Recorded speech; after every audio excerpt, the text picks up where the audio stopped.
Madame la Première ministre, chef du gouvernement, honorables députés et sénateurs,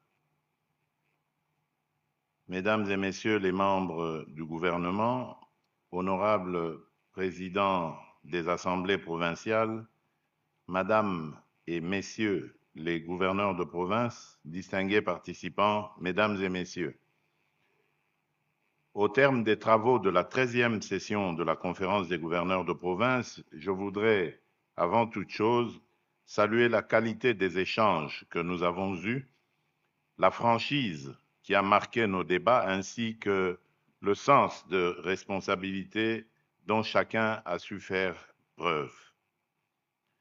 Je tiens également à exprimer une nouvelle fois ma profonde gratitude à la population de Bandundouville et de Kikwit, ainsi qu'à l'ensemble du peuple du Kouilou pour l'accueil chaleureux et mémorable qui nous a été réservé. En choisissant de tenir cette session ici,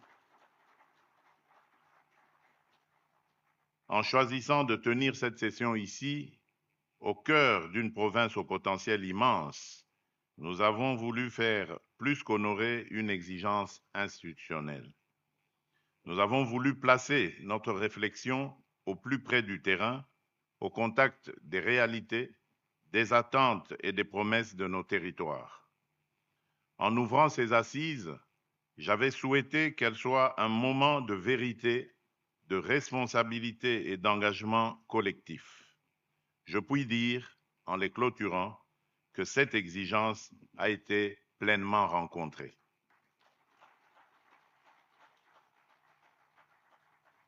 Nos travaux ont mis en lumière une évidence. La transformation du secteur agricole, halieutique et pastoral ne saurait être regardée comme une simple politique sectorielle parmi tant d'autres. Elle touche à l'essentiel: la sécurité alimentaire, l'emploi des jeunes, le pouvoir d'achat des ménages, l'équilibre entre villes et campagnes et, au-delà, la souveraineté même de la République. Cette exigence est d'autant plus pressante que la République démocratique du Congo demeure confrontée à une insécurité alimentaire de grande ampleur. Des dizaines de millions de nos compatriotes en subissent encore les effets et les projections font état de 26,6 millions de personnes en situation de crise ou d'urgence alimentaire au début de l'année 2026. Une telle réalité nous oblige à agir vite, à mieux nous coordonner et à produire davantage avec méthode, constance et responsabilité. Distingués participants, Mesdames et Messieurs, en marge de cette session de la conférence des gouverneurs, j'ai, à travers mon itinérance dans le Kouilou, pu me rendre compte, une fois de plus, de l'étendue des potentialités agricoles, économiques et énergétiques de cette province. Mais j'ai également identifié les blocages qui freinent son plein essor, notamment l'insuffisance des infrastructures, les difficultés de desserte, la faible fluidité des échanges, la sous-valorisation du potentiel énergétique et plus largement l'ensemble des contraintes qui empêchent encore le Grand Bandundu de jouer pleinement son rôle dans l'approvisionnement de Kinshasa et dans la dynamique économique nationale. Ce constat vaut autant pour le Kouilou que pour nombre de nos provinces, sinon pour l'ensemble de notre pays.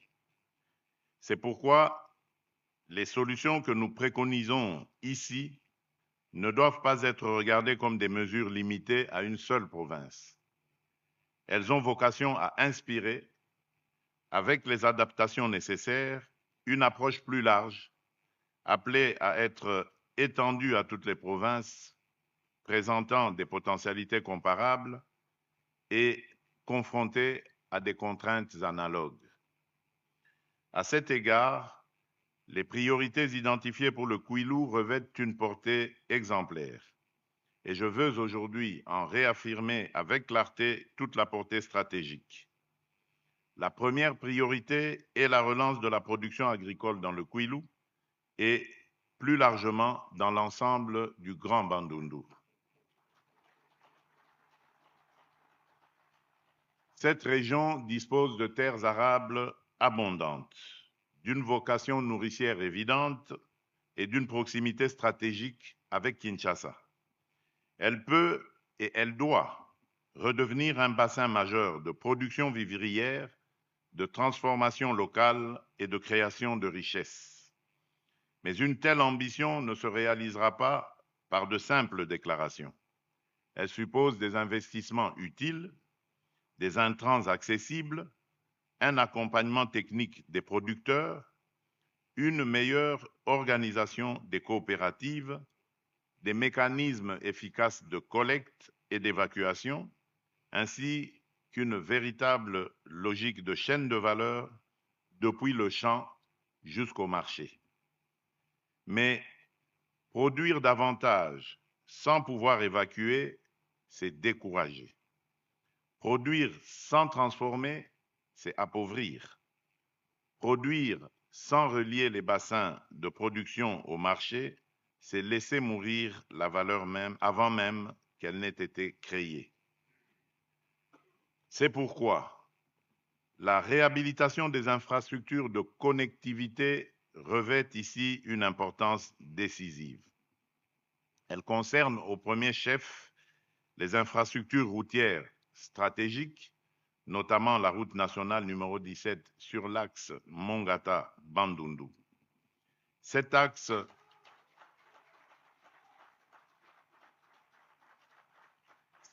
n'est pas une route parmi d'autres. Il constitue un corridor vital dans la capitale et l'espace du Grand Bandundu. Son état d'impraticabilité affecte directement l'évacuation des produits agricoles, la circulation des biens et des personnes, ainsi que le développement des échanges économiques entre les provinces.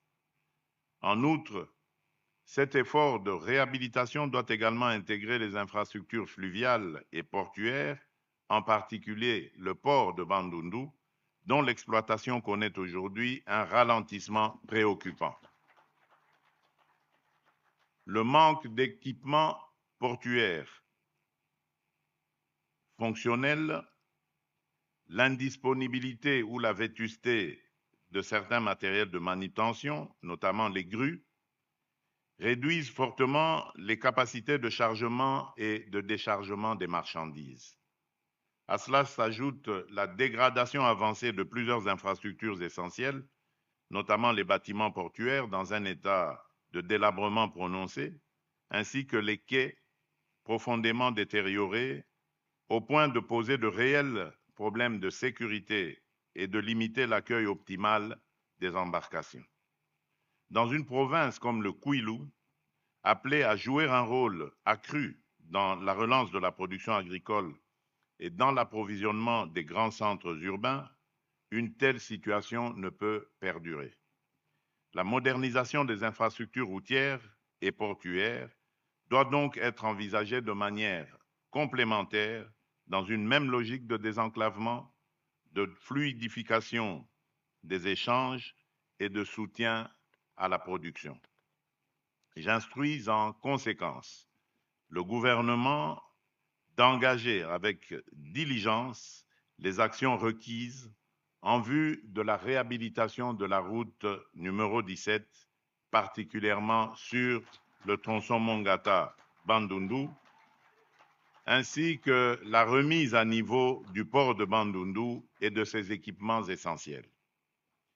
J'enjoins également les services compétents à identifier de manière progressive mais résolue les autres infrastructures prioritaires de la région, notamment les routes de desserte agricole, afin de mieux relier les bassins de production aux marchés de consommation et de transformation.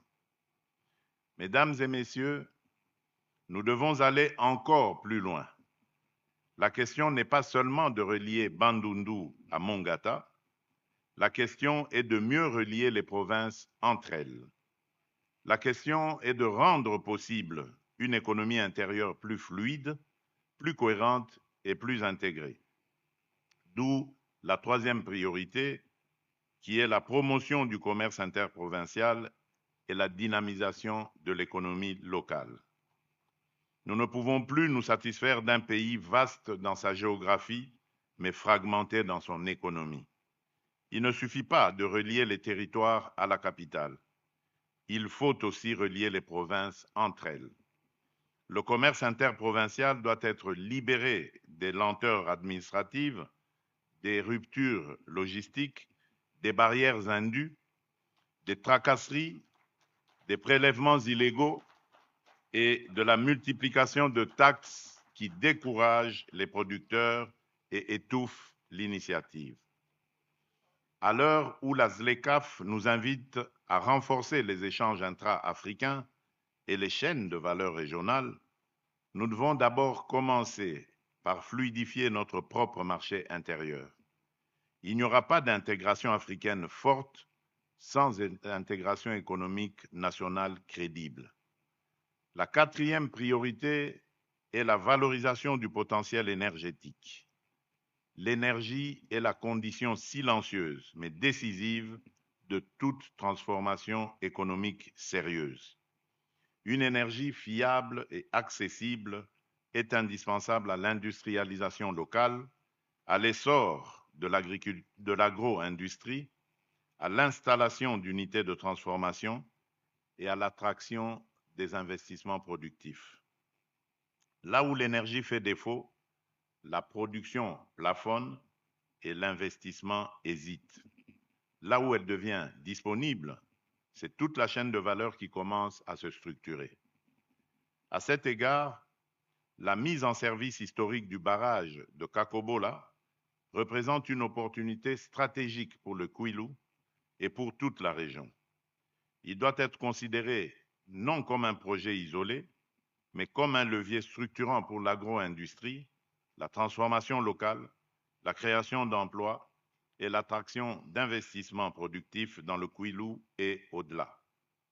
J'instruis de ce fait le gouvernement central, en collaboration avec les autorités provinciales, de prendre les mesures nécessaires pour accélérer la valorisation de ce potentiel, en examiner les modalités optimales de développement et mettre en place les conditions favorables à l'investissement dans les secteurs productifs.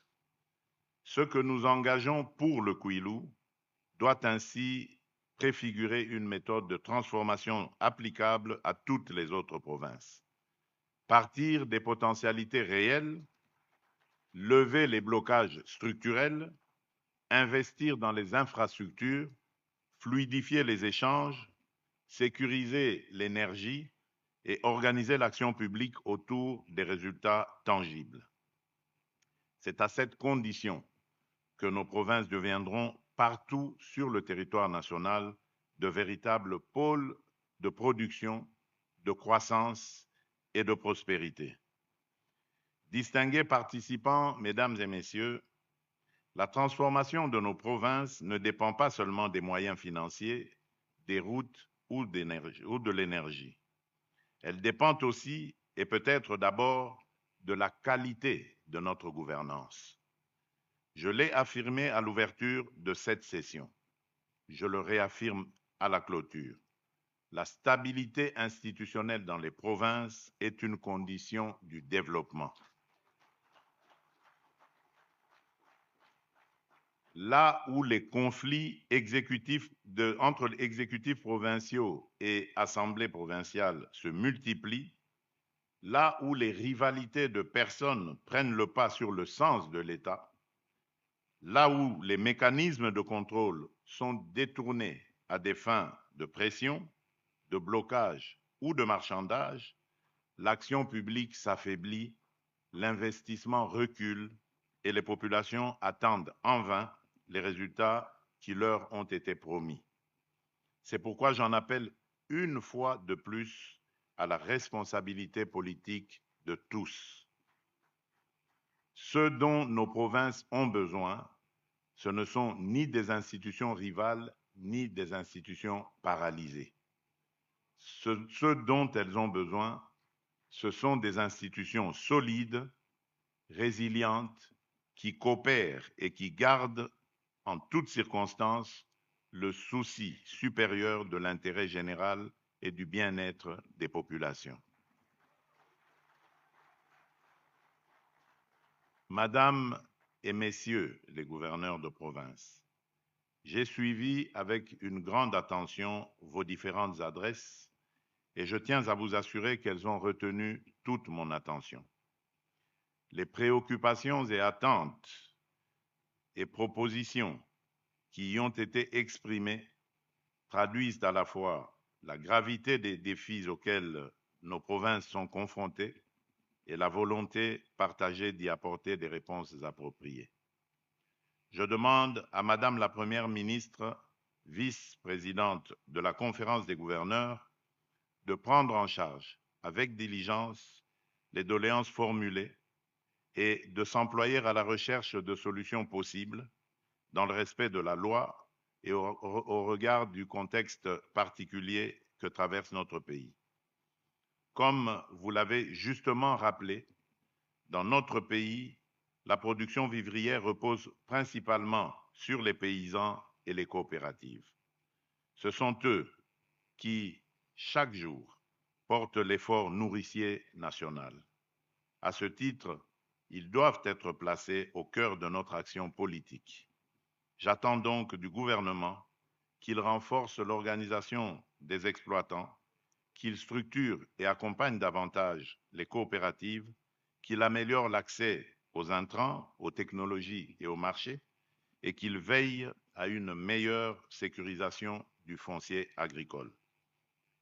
J'invite également les provinces à prendre des mesures concrètes et adaptées à leurs réalités respectives, notamment par la délimitation claire des terres afin de prévenir les conflits, la mise en place progressive de cadastres agricoles, l'organisation rationnelle des zones de production en fonction des caractéristiques des sols, ainsi que le renforcement de l'encadrement et de l'appui technique aux producteurs. La question du financement du secteur agricole a, elle aussi, retenu toute mon attention. Les ressources existent, tant au niveau national qu'auprès des partenaires techniques et financiers. Mais leur impact demeure encore en deçà des attentes en raison de leur dispersion, d'un déficit de coordination et de certaines contraintes institutionnelles qu'il nous revient désormais de corriger avec lucidité et détermination. J'engage à cet effet le gouvernement à poursuivre la réforme du cadre légal afin de lever les obstacles qui freinent encore l'investissement privé, à finaliser l'opérationnalisation effective du Fonds national de développement agricole en tant qu'outil dédié à la maturation et au financement de projets agricoles bancables et à assurer une rétrocession régulière des ressources aux provinces afin de leur permettre de mettre en œuvre avec plus d'efficacité leurs programmes agricoles. Je veux enfin insister sur un point essentiel. Les recommandations issues de cette 13e session de conférence des gouverneurs de province ne sauraient demeurer dans les comptes rendus ni s'épuiser dans les intentions. Elles doivent être suivies des faits. J'attends donc du gouvernement qu'il en assure le traitement diligent, qu'il en décline les suites opérationnelles avec méthode et responsabilité et qu'il me présente, dans les délais appropriés, un plan clair de mise en œuvre portant notamment sur les infrastructures prioritaires, la relance de la production agricole et la fluidification des échanges interprovinciaux.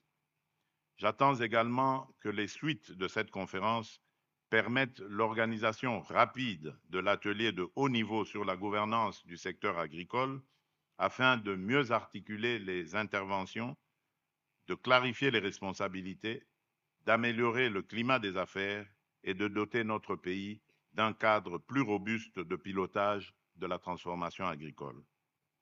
Telle est, au fond, l'ambition qui doit nous guider. Bâtir une république dans laquelle l'agriculture l'énergie, les routes, le commerce et la gouvernance ne soient plus des promesses éparses, mais les piliers convergents d'une même transformation nationale. Car en définitive, relancer l'agriculture, réhabiliter les routes, fluidifier les échanges, valoriser l'énergie et stabiliser les institutions, ce n'est pas juxtaposer la politique publique. C'est bâtir la souveraineté concrète de la nation. C'est rendre à nos provinces leur vocation productive, c'est redonner de l'espérance au monde rural, c'est renforcer l'unité nationale par les résultats, c'est donner un contenu réel à la décentralisation, c'est restaurer l'autorité utile de l'État, c'est préparer par le travail et par l'ordre un Congo plus fort, plus cohérent et plus prospère. C'est sur cette conviction que je déclare clos les travaux de la 13e session de la conférence des gouverneurs de province.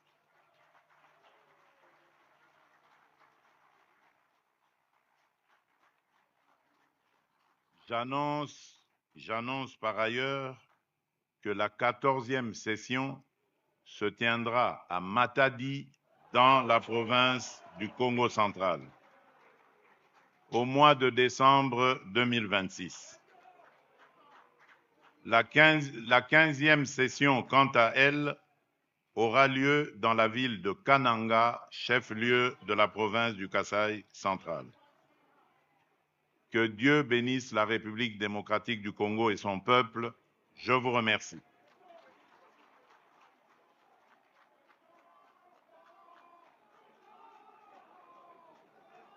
Excellences, Monsieur le Président de la République, ainsi prend fin la 13e session de la conférence des gouverneurs de province. Hymne national.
Oui, le président de la République a clôturé en annonçant que les 2 prochaines sessions se seront à Matadi au mois de décembre 2026 et à Kananga à une date qui sera fixée en 2027.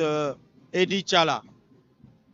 Voilà, donc le président de la République a clôturé cette session, je vous l'ai dit. Plusieurs recommandations ont été formulées.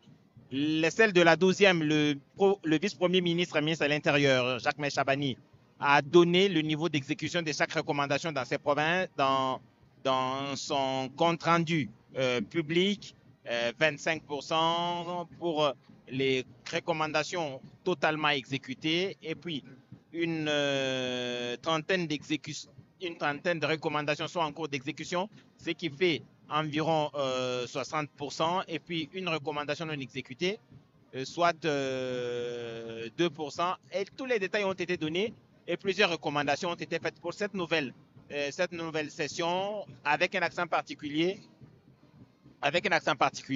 et sur l'agriculture, le développement rural, mais aussi et surtout les ressources halieutiques dans nos provinces. Le président a parlé de la province du Kwilu qui doit rester une province nourricière, pas seulement de Kinshasa, mais surtout, et le président de la République a parlé de l'intégration de l'économie nationale. Il faudrait relier les provinces entre elles pour que l'activité provinciale trouve du répondant dans l'exercice régulier des échanges entre personnes, mais aussi entre territoires et pourquoi pas entre les provinces de la République démocratique du Congo. Le président a demandé expressément au gouvernement d'agir pour que la route nationale numéro 17 soit finalisée par le gouvernement, soit financée, et pour que la fluidité soit en réalité. Alors que nous terminons, on a parlé des ministres provinciaux en charge de l'agriculture. Nous avons le ministre provincial en charge de l'agriculture du Haut-Tuélé qui est avec nous ici alors que nous allons terminer cette session. Monsieur le ministre, vous avez suivi les recommandations de cette session, mais aussi les décisions prises par le président de la République. Comment dans le Haut-Tuélé vous accueillez ces échanges et ces décisions? D'abord, nous disons les thèmes tels que choisis par le président de la République pour cette 13e session de conférence a été formé